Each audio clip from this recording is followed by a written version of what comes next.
കേരള സർവകലാശാലയിൽ ചക്കളത്തി പോരാട്ടം. രജിസ്ട്രാറുടെ സസ്പെൻഷൻ ഇപ്പോൾ വീണ്ടും നിലവിൽ വന്നിരിക്കുകയാണ്. വൈസ് ചാൻസലറാണ് രജിസ്ട്രാറെ ചുമതലയിൽ നിന്ന് മാറ്റിയത്. പകരം ആൾക്ക് ചുമതലയും നൽകിയിരിക്കുകയാണ്. സർവകലാശാല ആസ്ഥാനത്തു നിന്നുള്ള തത്സമയ ദൃശ്യങ്ങളാണ് കാണുന്നത്. വൈസ് ചാൻസലറെ തടയുവാനാണ് SFIയുടെ ശ്രമം. താൽക്കാലിക VC ഡോക്ടർ സിസ തോമസ് ആണ് സർവകലാശാലയിലേക്ക് വരുന്നത്. വൈസ് ചാൻസലർ ഡോക്ടർ മോഹനൻ കുന്നുമ്മലിന്റെ ചിത്രങ്ങളും ഉയർത്തിയാണ് ഇപ്പോൾ SFI പ്രതിഷേധിക്കാൻ പോകുന്നത്. അല്പസമയത്തിനകം ഡോക്ടർ സിസ തോമസ് എത്തുമെന്നുള്ള വിവരമാണ് കിട്ടുന്നത്. അവരെ സർവകലാശാലയിലേക്ക് കടക്കാൻ അനുവദിക്കില്ല എന്നാണ് SFIയുടെ നിലപാട്. അതേസമയം രജിസ്ട്രാർ KS അനിൽകുമാർ സർവകലാശാലയിൽ ഉണ്ട്. എന്നാൽ രജിസ്ട്രാറെ ചുമതലയിൽ നിന്ന് മാറ്റിയിരിക്കുകയാണ് വൈസ് ചാൻസലർ. ഹൈക്കോടതി ഈ കേസ് പരിഗണിക്കാൻ പോകുന്നതിനിടെയാണ് ഇത്രയും നാടകീയമായ രംഗങ്ങൾ കഴിഞ്ഞ 2 ദിവസമായി സർവകലാശാലയിൽ അരങ്ങേറുന്നത്. ഒരു വശത്ത് സസ്പെൻഷൻ, മറുവശത്ത് സസ്പെൻഷനുകൾ റദ്ദാക്കൽ. ഇതാണ് ഇപ്പോൾ സർവകലാശാലയിൽ കണ്ടുവരുന്നത്. ഒരു വശത്ത് ഇടത് സിൻഡിക്കേറ്റ് അംഗങ്ങളും രജിസ്ട്രാറും ജോയിന്റ് രജിസ്ട്രാറും, മറുവശത്ത് വൈസ് ചാൻസലറും ഗവർണറും. ഇതാണ് ഇപ്പോൾ സർവകലാശാലയിൽ കാണുന്നത്. ഗവർണർ അടിയന്തരമായി വൈസ് ചാൻസലറോട് റിപ്പോർട്ടും ആവശ്യപ്പെട്ടിരുന്നു. എങ്ങനെയാണ് രജിസ്ട്രാർ അനിൽകുമാറിനെ വീണ്ടും രജിസ്ട്രാർ പദവിയിൽ കൊണ്ടുവന്നത് എന്നതിനെക്കുറിച്ചുള്ള റിപ്പോർട്ടാണ് ആവശ്യപ്പെട്ടിരുന്നത്. ഇപ്പോൾ വൈസ് ചാൻസലറും SFIയും തമ്മിലുള്ള പോര് കനക്കുകയാണ് സർവകലാശാലയിൽ. അതിന്റെ തത്സമയ ദൃശ്യങ്ങൾ കാണുന്നു. സിസ തോമസ് ഉടനെത്തും എന്നുള്ള വിവരമാണ് കിട്ടുന്നത്. മുൻപും അവരെ SFI തടഞ്ഞിട്ടുള്ളതാണ്. ഇപ്പോൾ സാങ്കേതിക സർവകലാശാല വൈസ് ചാൻസലർ കൂടിയാണ് സിസ തോമസ്. സാങ്കേതിക സർവകലാശാലയിൽ നിന്ന് അവർ അല്പസമയത്തിനകം കേരള സർവകലാശാലയിലേക്ക് എത്തും എന്നാണ് അറിയിച്ചിട്ടുള്ളത്. അതിനാലാണ് SFI പ്രവർത്തകർ കാത്തിരിക്കുന്നത്. ഡാൻ കുര്യൻ ചേരുന്നുണ്ട്. ഡാൻ, സിസ തോമസ് ഉടൻ എത്തും എന്നുള്ള വിവരം തന്നെയാണോ കിട്ടുന്നത്?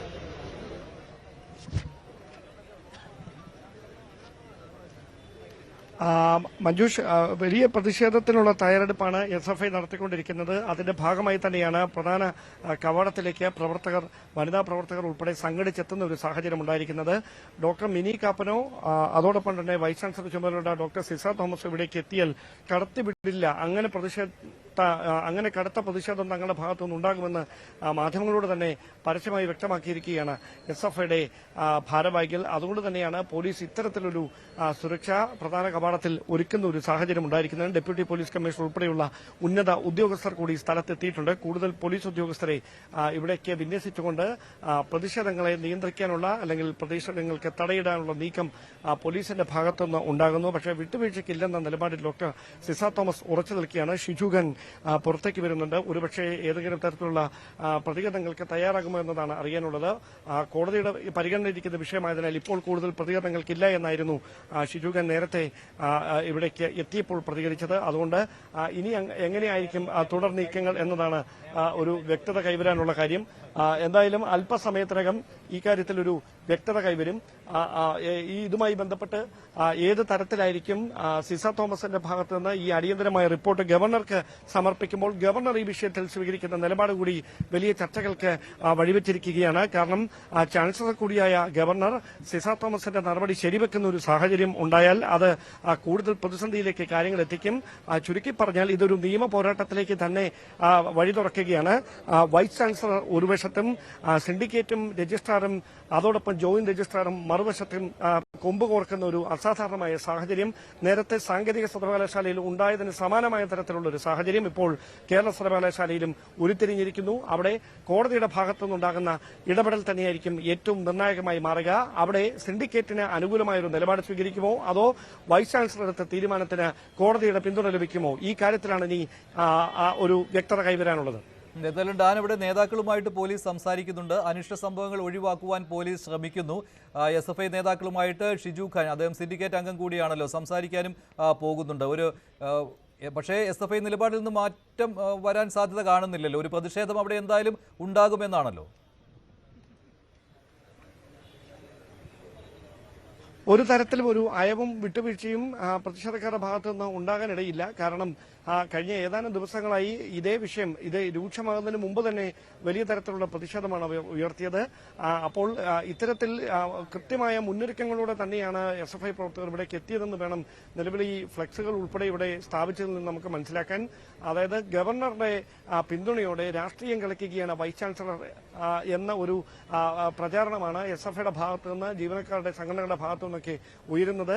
അത് ശരിവെക്കുന്ന തരത്തിലുള്ള ഫ്ലക്സ് ബോർഡുകളാണ് ഈ കവാടങ്ങളിൽ അടക്കം അവർ സ്ഥാപിച്ചുകൊണ്ടിരിക്കുന്നത്. എന്തായാലും സിസ തോമസ് എത്തുമ്പോൾ ഏത് തരത്തിലായിരിക്കും ഈ പ്രതിഷേധം ശക്തിപ്പെടുക, സിസ തോമസിനെ തടയാനുള്ള SFI പ്രവർത്തകരുടെ നീക്കം പോലീസ് ഏത് വിധേനയായിരിക്കും തടയുക, ഡോക്ടർ മിനി കാപ്പൻ ഉൾപ്പെടെ ഇതേ സമയം ചുമതല ഏറ്റെടുക്കാൻ ഇവിടേക്ക് എത്തുമോ, അങ്ങനെ ചുമതല ഏറ്റെടുക്കാൻ എത്തിയാൽ രജിസ്ട്രാറുടെ ഓഫീസിൽ നാടകീയമായ സംഭവങ്ങൾ അരങ്ങേറാനുള്ള സാധ്യതയുണ്ട്. കാരണം രജിസ്ട്രാറുടെ ചുമതല ഉണ്ടായിരുന്ന അനിൽകുമാർ അവിടെ തന്നെ തുടരുന്നുണ്ട്. അതിനിടയിലാണ് അതേ ഓഫീസിലേക്ക് അതേ കസേരയിലേക്ക് ഡോക്ടർ മിനി കാപ്പൻ വൈസ് ചാൻസലറുടെ പ്രത്യേക നിർദ്ദേശത്തിന്റെ അടിസ്ഥാനത്തിൽ ഉത്തരവിന്റെ അടിസ്ഥാനത്തിൽ ചുമതല ഏറ്റെടുക്കാൻ എത്തുന്ന ഒരു സാഹചര്യം ഉണ്ടാകാതിരിക്കുന്നത്. അങ്ങനെ വന്നാൽ ആ നടപടികളോട് അനിൽകുമാറിന്റെ ഭാഗത്തു നിന്നും ജീവനക്കാരുടെ ഭാഗത്തു നിന്നുമൊക്കെ ഏത് തരത്തിലായിരിക്കും ഒരു പ്രതികരണം ഉണ്ടാകുക എന്നതാണ് ശ്രദ്ധേയമായിട്ടുള്ള കാര്യം. എന്തായാലും സമാനതകളില്ലാത്ത ഒരു വലിയ പ്രതിസന്ധിയിലേക്ക് കേരള സർവകലാശാല ആസ്ഥാനം എത്തിയിരിക്കുന്നു എന്ന് വേണം പറയാൻ. കോടതിയുടെ ഭാഗത്തു നിന്നുണ്ടാകുന്ന നിർണായകമായ ഇടപെടൽ, അതുമായി ബന്ധപ്പെട്ട് തങ്ങൾക്ക് അനുകൂലമായ ഒരു തീരുമാനം ഹൈക്കോടതിയുടെ ഭാഗത്തു നിന്ന് ഉണ്ടാകുമെന്ന വിലയിരുത്തലിലാണ് ഇടത് സിൻഡിക്കേറ്റ് അംഗങ്ങളും SFI ഉൾപ്പെടെയുള്ള വിദ്യാർത്ഥി സംഘടനകളും ഉള്ളത്. അങ്ങനെ അനുകൂലമായ ഒരു തീരുമാനം ഉണ്ടായാൽ അത് വലിയ തരത്തിലുള്ള ആഹ്ലാദ പ്രകടനങ്ങൾക്കും ഈ മറ്റ് തരത്തിലുള്ള ചർച്ചകളിലേക്കുമൊക്കെ ഈ കാര്യങ്ങൾ വഴിമാറും. മറിച്ചൊരു തീരുമാനം വൈസ് ചാൻസലർക്ക് അനുകൂലമായ ഒരു നിലപാടാണ് കോടതിയുടെ ഭാഗത്തു നിന്ന് ഉണ്ടാകുന്നതെങ്കിൽ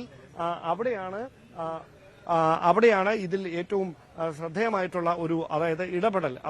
ഇനി അങ്ങോട്ട് ഇതുമായി ബന്ധപ്പെട്ട് ഈ വിവാദങ്ങളുടെ ഭാവി എന്താകുമെന്ന് നിർണ്ണയിക്കപ്പെടുന്ന ഒരു വിധിയായിരിക്കും കോടതിയുടെ ഭാഗത്ത്.